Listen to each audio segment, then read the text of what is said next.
La Côte d'Ivoire qui fête ses 60 ans est l'un des pays les plus influents d'Afrique de l'Ouest, mais avec une histoire difficile, de fortes inégalités, une rivalité nord-sud et qui est encore aujourd'hui affectée par ce qu'on appelle la France-Afrique. Ah, la France est une romantique, hein. Vous savez, dès qu'elle tombe amoureuse, c'est le mariage forcé direct, avec un contrat spécial. Ce qui est à moi est à moi, et ce qui est à toi est à moi aussi. Aujourd'hui, on va donc parler de ce magnifique pays, hein, qui est un peu comme une Ferrari, mais avec un trou dans le réservoir. Bref, un pays qui ne vit pas à son plein potentiel, sauf évidemment pour le couper décalé. Repose en paix, DJ Arafat. Repose en paix.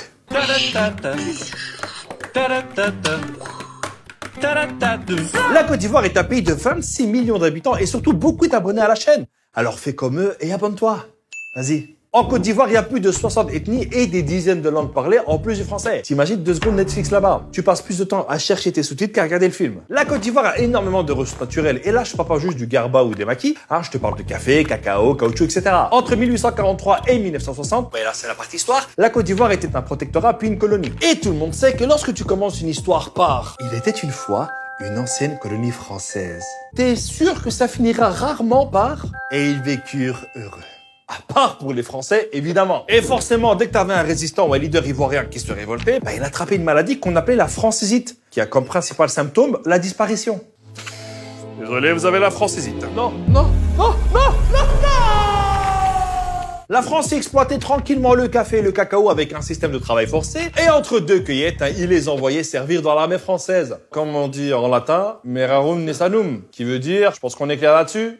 On continue. Par exemple, durant la Deuxième Guerre mondiale, il y a beaucoup d'Ivoiriens qui ont dû aller se battre en Europe ou en Afrique du Nord. T'imagines, il y a un mec qui vient chez toi, il te menace, il te prend tout, et quand il s'embrouille avec son voisin, c'est toi qui dois aller le défendre. Donc, liberté, égalité, fraternité, d'accord? Mais il faut rajouter PS, merci aussi les Ivoiriens. Et finalement, en 1960, les frontières sont tracées et la Côte d'Ivoire devient officiellement indépendante parce qu'elle garde toujours des liens très étroits avec la France. La France, c'est comme Uber. Elle te fait croire que t'es vraiment indépendant, alors qu'en vrai, tu lui dois des comptes. Et c'est bien un homme qui a développé cette relation entre la Côte d'Ivoire et la France, c'est le père de l'indépendance, Félix Houphouët-Boigny, ou Nana Houphouët comme l'appellent les Ivoiriens. Premier président ivoirien ou franco-ivoirien, je sais pas. Non, je dis ça parce qu'il a été député et ministre français et même signataire de la constitution de la 5e République à côté de Charles de Gaulle, 2 ans avant qu'il devienne président. C'est très bizarre tout ça. C'est d'ailleurs lui qui aurait créé le terme France-Afrique, qui je pense devrait s'écrire plutôt France-Afrique.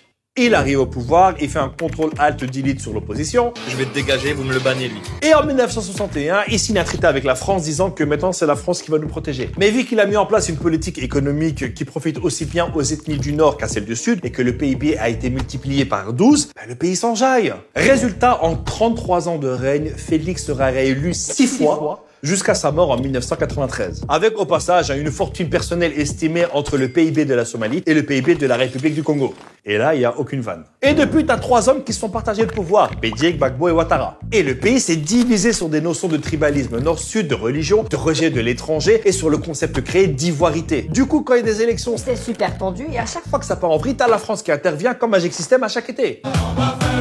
Par exemple, en 2010, t'as une élection présidentielle, t'as Ouattara et Gbagbo qui estiment tous les deux avoir gagné. Là, t'as la France qui fait un code GTA, qui envoie des hélicoptères et des chars, et t'as Ouattara qui prend le pouvoir. Et tu comprends vite pourquoi. Je veux dire, il y a tellement d'entreprises françaises en Côte d'Ivoire qu'elles contribueraient même à plus ou moins 50% des recettes de l'État. Et sans oublier que Ouattara, c'est un ancien du FMI. Je dis ça, je dis rien. Et même si Yamoussoukro est la capitale, c'est pas pour rien qu'il y a une expression qui dit « Quand il pleut à Paris, Abidjan est mouillé ». Regarde, quand t'as les pays du franc CFA d'Afrique de l'Ouest qui disent « Bon, on va changer, on va mettre éco et le taux de change, il sera flexible ». Là, t'as Ouattara qui dit « Ok, ça va ». Puis, il va voir Macron, il ressort de l'Élysée et là, il dit « Bon, le taux de change, il va être fixe finalement, d'accord ?» T'as l'impression que Ouattara et Macron, c'est Maës et Bouba. Tout ça, c'est bizarre, mais en même temps pas trop. Vu que la Côte d'Ivoire, c'est quand même le premier partenaire commercial de la France au sein de la zone franc CFA. Maintenant, t'as une nouvelle élection qui arrive et Ouattara, après 10 ans au pouvoir, a dit « Je pense qu'il est temps de laisser la place aux autres, c'est important ». Mais vu que le mec qu'il avait choisi comme successeur est mort, il a dit « Bon, à la base, je voulais pas me représenter, mais bon, on n'abandonne pas sa famille, hein ?»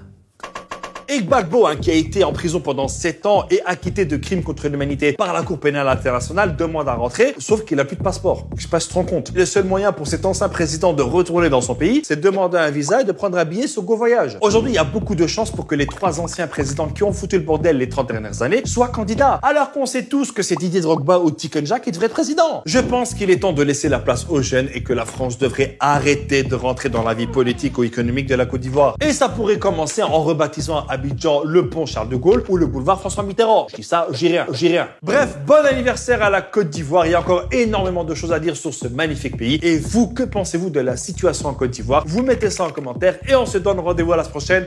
Ciao!